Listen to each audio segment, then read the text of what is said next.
इनको पीटा भी गया, आप मेरे वीडियो में भी देख सकते हैं, मैं डिस्क्रिप्शन में डाल दूंगी। और इनको फिर जेल में भी भेजा गया, उनसे हम बात करेंगे। है वो आंदोलन के लिए उतरे कि हम आयोग जाएंगे और सारा शिफ्ट का पेपर रद्द करवाने की मांग करेंगे। लेकिन आज कोई शिक्षक जब बच्चे पे रोड पे पिटा रहे हैं, तब कोई शिक्षक क्यों आप लोग के लिए आगे नहीं आए? करिश्मा की रिपोर्ट देख रहे हैं आप, और मैं आपके साथ करिश्मा सिंह। बिहार में जब भी कोई पेपर होता है, और खासकर बीपीएससी का पेपर लीक हुआ था, और इस बार जो एसएससी का पेपर है वो भी लीक हो गया था, और फर्स्ट पेपर भी लीक हो चुका था, सीजीएल 2 भी लीक हुआ और 3 भी लीक हुआ। इसलिए जितने भी स्टूडेंट हैं वो आंदोलन के लिए उतरे कि हम आयोग जाएंगे और सारा शिफ्ट का पेपर रद्द करवाने की मांग करेंगे। लेकिन यहाँ पे पेपर भी लीक होता है, उसके बाद छात्रों को पीटा भी जाता है और जेल में भी बंद कर दिया जाता है। हमारे साथ एक छात्र जुड़ेंगे जिनको उस दिन मैं वहीं पे मौजूद थी और उनको पीटा भी गया, आप मेरे वीडियो में भी देख सकते हैं, मैं डिस्क्रिप्शन में डाल दूंगी। और इनको फिर जेल में भी भेजा गया, उनसे हम बात करेंगे। सबसे पहले तो अनूप जी, आपका नाम हुआ? जी, मैं अनूप त्रिपाठी, मैं छात्र हूं मैं, और बहुत बहुत धन्यवाद मैम आपका कि आप आई हैं, आप मेरे से एक रिपोर्ट जानना चाहती हैं। पेपर लीक, जो बीपीएससी का आपने बात किया था, वो तो पेपर लीक हुआ था, उसको कैंसिल करके फिर से उन्होंने पुनः एग्ज़ाम लिया। तो सरकार को बिहार सचिवालय सहायक में भी वहाँ पे तो सरकार ने हम लोगों से एक भी क्वेश्चन नहीं पूछा कि आप प्रूफ लेकर आइए, चाहे कोई भी चीज़। तो सरकार उसको डायरेक्ट कैंसिल की और एग्ज़ाम भी ले लिया उसका, तो उसका मेंस भी एग्ज़ाम हो गया। लेकिन जो सचिवालय सहायक का पेपर है, अब सरकार का क्या गुत्थी लटका हुआ है, क्यों सरकार कैंसिल तीनों शिफ्ट नहीं कर रहा है, क्या प्रॉब्लम है?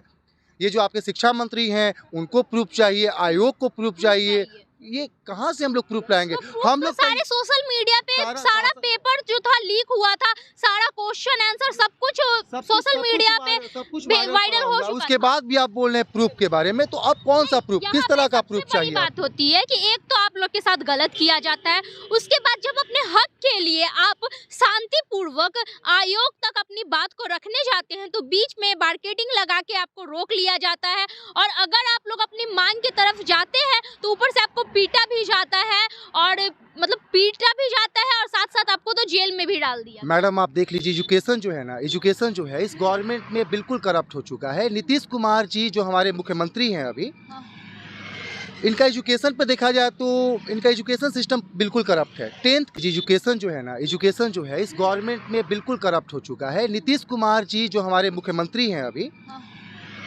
इनका एजुकेशन पे देखा जाए तो इनका एजुकेशन सिस्टम बिल्कुल करप्ट है। 10th क्लास में बच्चे चोरी करते हैं, सबको पता है कि चाचा चोरी करवाने जाते हैं। 12th क्लास से बच्चे कुंजी से लिखते हैं, गूगल से बच्चे क्या होते हैं, ग्रेजुएशन होते हैं, ग्रेजुएट हो जाते हैं। 3-4 साल तैयारी करने के बाद, क्योंकि बहाली बहुत लेट आता है, हमेशा ये नहीं है कि रेगुलर, 8 साल के बाद बहाली आई। बिल्कुल 2014 में आया था, उसका 2014 का जो सेकेंड ग्रेजुएट लेवल था, उसका अभी तक जो है पूरा ज्वाइनिंग नहीं करवाया गया है, लोग परेशान हैं, ठीक है। और ये 2022 का जो थर्ड ग्रेजुएट लेवल है, देखा जाए तो इन्होंने कैलेंडर निकाला है कि जून तक आपका ज्वाइनिंग करवा देंगे। लेकिन जो सरकार की जो हरकतें हैं, आप जून तक ज्वाइनिंग कैसे करवा देंगे? जब तक आप इस पेपर को सही रूप से कंडक्ट नहीं कराएंगे, इस पेपर को लीक कराएंगे, पेपर बेचेंगे, तो ये तो जून तक ज्वाइनिंग नहीं हो पाएगा, क्योंकि इसका प्रोटेस्ट ही लंबा चला जाएगा। सरकार को तीनों शिफ्ट कैंसिल करना चाहिए, यही मांग हम लोग का था। इसी मांग को हम लोग आयोग तक, बिल्कुल जब तक आयोग नोटिस जारी नहीं करेगा उस चीज़ को हम नहीं मानेंगे। कोई मीडिया बोल देगा कि तीनों शिफ्ट कैंसिल हो गया, तो उस चीज़ को हम लोग नहीं मानेंगे। आप क्या करिए, आप नीतीश कुमार जी आप आइए, हमारे सर आए और बोले, सभी छात्रों से बोले कि बिहार सचिवालय थर्ड ग्रेजुएट लेवल क्या किया जाता है, कैंसिल किया जाता है। आप जाइए, आप 45 दिन की तैयारी करिए। और एक चीज़ हम बोल रहे हैं, जहाँ पे 10 लाख नौकरी देने का आप बात कर रहे हैं ना सर, ये 10 लाख का नौकरी, जो 10 लाख नौकरी दे रहे हैं आप, ये इतना 2187 वैकेंसी को पूरा करने में इतना लाठी खा रहे हैं हम लोग। तो 10 लाख है, ये जब आप बहाल करेंगे ना सर, तो छात्र बचेंगे ही नहीं। आपका 10 लाख नौकरी बच जाएगा, लेकिन छात्र नहीं बचेंगे। कैसे उनका कहना था कि जब हमारी सत्ता आ जाएगी तो 10 लाख लोगों को रोजगार मिलेगा। हम लोग डिजिटल हो गए मैडम, हम लोग डिजिटल हो गए हैं, क्योंकि देखा जाए तो एसएससी जो सीजीएल, जो सेंट्रल गवर्नमेंट का सीजीएल है, 2017 में से पहले उसको पेपर पेंसिल मोड पे कराया जाता था, वो भी पेपर लीक हो जाता था, क्योंकि कोई भी चीज़ पेपर पेंसिल मोड पे होगा ना तो लीक होगा। लेकिन जब से एसएससी सीजीएल जो है ये ऑनलाइन एग्ज़ाम शुरू करवाया है तब से उसका कोई पेपर लीक नहीं होता है। यहाँ पे ना आप बच्चों को क्वेश्चन पेपर देते हैं बाहर ले जाने देने के लिए, ना OMR सीट देते हैं, ना आंसर की जारी करते हैं। मनमाना तरीक़ा से आप एक कटअप जारी कर देते हैं, एक कटअप जारी कर देते हैं, उसी पे हम लोग का सिलेक्शन होता है। मिस आप केवल आप जनता से यदि कोई हम लोग 1 रुपये का भी इधर उधर कर देंगे ना तो हम लोग जेल चले जाएंगे। लेकिन सरकार इतना बड़े पैमाने पे फेरबदल कर रहा है, उसके बाद भी सरकार के एक भी आदमी को बड़े पैमाने पे मगरमच्छ बैठे हुए उनको सरकार पकड़ने का कोशिश नहीं कर रहा है। एक बार यदि सरकार चाह देना तो सिस्टम तुरंत सुधर जाएगा, एजुकेशन सिस्टम तो बिल्कुल सुधर जाएगा। अच्छा, एक चीज और बोलना चाहेंगे, जब NTPC हो गया और ये BPSC एग्जाम हो गया, SSC एग्जाम हो गया, तो जब ये एग्जाम नहीं हो रहा था तो सारे टीचर जो थे वो ट्रेंडिंग में कर दिए थे, ट्विटर पे ट्रेंड चला दिए थे। लेकिन आज कोई शिक्षक जब बच्चे पे रोड पे पिटा रहे हैं तब कोई शिक्षक क्यों आप लोग के लिए आगे नहीं आए? सभी शिक्षकों के बारे में नहीं बोलूंगा क्योंकि शिक्षक हमारे जो हैं हमारे गुरु हैं, क्योंकि हम लोग उनका जाते हैं पैर छू के प्रणाम करते हैं। उसमें सभी शिक्षक को नहीं बोला जाए, लेकिन कुछ शिक्षक जो हैं ये ऐसा इसलिए काम करते हैं लेकिन उनको अपना कोर्स बेचना होता है, क्योंकि वो भी एक बिजनेस किए हुए हैं, ठीक है। और जब छात्रों के लिए वो नहीं आएंगे ना तो उनके लिए थोड़ा सा प्रॉब्लम हो जाए, थोड़ा सा नहीं बहुत बड़ा प्रॉब्लम होगा। क्योंकि अब जो बच्चे जो आप ये जो डिस्काउंट में हमारा ये कोर्स ज्वाइन कर लीजिएगा आपको 10% का डिस्काउंट मिल जाएगा, ये जो बच्चों को आप लाइफ बॉय दे रहे हैं ना, ये लाइफ बॉय जो है ना बच्चों का लाइफ खराब कर रहा है। और ये जितने भी शिक्षक हैं अपना दुकान चलाने के लिए बच्चों को कोर्स बेच रहे हैं। बच्चों को कोर्स बेचने से पता है क्या बोलते हैं कि 3 महीना में नौकरी, 3 महीना में नौकरी। सर वो 3 महीना में नौकरी आप कब दिलवाइएगा? जब तक इस तरह से चलता रहेगा प्रोटेस्ट आंदोलन, बच्चे लाठी खाते रहेंगे तो ये 3 महीना में नौकरी नहीं मिलने वाला है,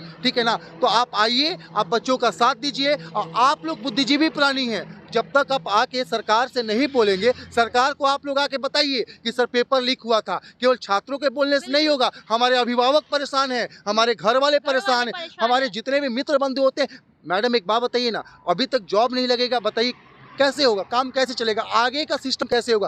केवल हम छात्रों का यही काम नहीं है ना कि तैयारी करते रहें, हम केवल इनको अपना आदर्श बनाते जाएं और जो हमारे आदर्श से वो सब हमसे छूटते चले जाएं। या जब जॉब नहीं लगता है ना तो पता है क्या होता है, रिलेटिव्स वगैरह बहुत सारे लोग जो ताने कसते हैं, ताने, और लोग बोलते हैं तुम कुछ मेहनत नहीं कर रहे हो। अरे सर जब पेपर बेच दीजिएगा ना, एक बात बताइए, हम 6 महीना, साल भर, 2 साल तैयारी कर रहे हैं तो हम कितना पढ़ेंगे?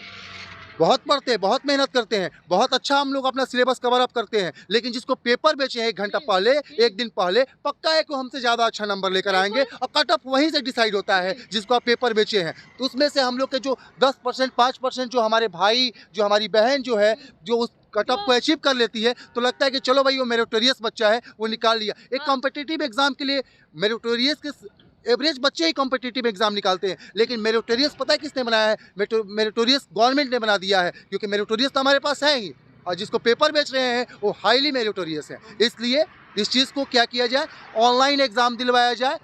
ऑनलाइन एग्ज़ाम सरकार आए और बोले पेपर कैंसिल करे, और आपको लगता है कि आपका पेपर लीक हो जाता है तो पेपर पेंसिल मोड सर हमेशा लीक होगा। आप ऐसा करिए, टेक्निकल तरीके से एग्जाम लीजिए। डिजिटल का बात करते हैं, डिजिटल इंडिया का बात करते हैं, तो अब ये पुराना घिसा पिटा जो कंजर्वेटिव पॉलिसी है उसको ख़त्म करिए, क्योंकि पेपर पेंसिल मोड तो आपका आज़ादी के बाद से ही चलता आया है। और सभी जगह देखा जाए तो आपका पेपर पेंसिल मोड खत्म हो गया है। बैंक पीओ का देख लीजिए, SSC CGL का देख लीजिए, तो ये डिजिटल है ना तो बहुत आसान है कि जो जिन लोगों ने पेपर को लीक किया है वो तुरंत पकड़ा सकते हैं। लेकिन डिजिटल पेपर लीक नहीं होगा, क्योंकि TCS जो एग्जाम कंडक्ट कराता है बहुत ही फेयर एग्जाम कंडक्ट कराता है। TCS एक बहुत बड़ा संस्था है। TCS रतन टाटा जी का जो है वो है, टाटा कंसल्टेंसी है, टाटा का शब्द जुड़ा हुआ है। जब हम टाटा का नमक खाते हैं ना मैडम, तो टाटा के साथ जो है ना गद्दारी करने में बड़ा लगता है कि क्यों करेंगे ऐसा। तो बहुत बड़ा चीज़ है, आप TCS को दीजिए, TCS अच्छे से एग्जाम कंडक्ट कराएगा। आप क्या करिए, बच्चों का आंसर की जारी करिए, जैसे SSC CGL देता है, ये बिहार CGL है, ये बिहार CGL है, वो SSC CGL है। तो बच्चों का आंसर की जारी करता है, बच्चे भी सेटिस्फाइड होते हैं और सरकार पे भी उंगली नहीं उठेगा। फिर से सारे बच्चे संगठित होंगे को मैडम ऑब्वियसली, यदि हम देखिए ठंड का मौसम है, आप देख रही हैं, क्योंकि छात्र हैं ना मैडम, सभी पेपर कैंसिल नहीं हुआ तो बहुत हम लोग के साथ बहुत पेपर कैंसिल नहीं हुआ तो बहुत अन्याय होगा। ये 9,12,000 छात्रों के साथ, और 9,12,000 छात्रों के साथ बहुत बड़ा जो है ना मैडम, बहुत बड़ा अपमान होगा उनका, बहुत बड़ा अन्याय होगा उनके साथ। आप उनको ऐसा करिए, आप कैंसिल करना ही पड़ेगा, सरकार को कैंसिल करना पड़ेगा, सरकार इस पेपर को कैंसिल करे और हम लोग का पुनः एक बार एग्जाम ले। चलिए हम भी यही कहना चाहेंगे कि पेपर को कैंसिल कर दीजिए, इनका भी कहना है, बहुत सारे स्टूडेंट का भी कहना है। और इस वीडियो को शेयर कीजिएगा, ये वही स्टूडेंट है जिनको घसीटा गया था और घसीट के जेल भेजा गया था। और आप लोग का काम है कि वीडियो को ज़्यादा से ज़्यादा शेयर कीजिए और आपकी क्या राय है ये कमेंट बॉक्स में ज़रूर दीजिएगा।